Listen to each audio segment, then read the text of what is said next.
আসসালামু আলাইকুম প্রিয় দর্শক, আপনারা অসংখ্য ভিডিও দেখেছেন এই জায়গাটির। দেখতেই পাচ্ছেন বৃষ্টির পানি জমে মনে হচ্ছে এক টুকরো কক্সবাজার বা সমুদ্র সৈকতের তীরবর্তী এলাকা, এমনটাই মনে হচ্ছে। এই জায়গাটিকে প্রায় হাঁটু সমান পানি জমে গেছে। এই জায়গাটা নিয়ে আমি অসংখ্য ভিডিও আপলোড করেছিলাম।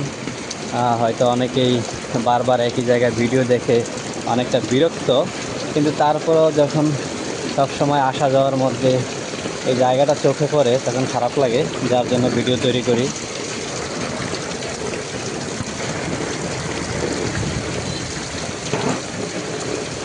মূলত এর প্রধান সমস্যা হচ্ছে যে পরিকল্পিত ড্রেনেজ ব্যবস্থা না থাকার কারণে এই সমস্যাটা বেশি দেখা দিচ্ছে।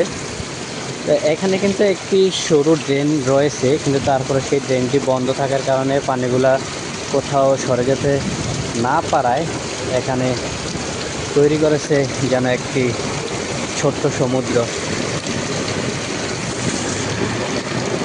ইতিমধ্যে বৃষ্টির পরিমাণ আরও বেড়ে গেছে।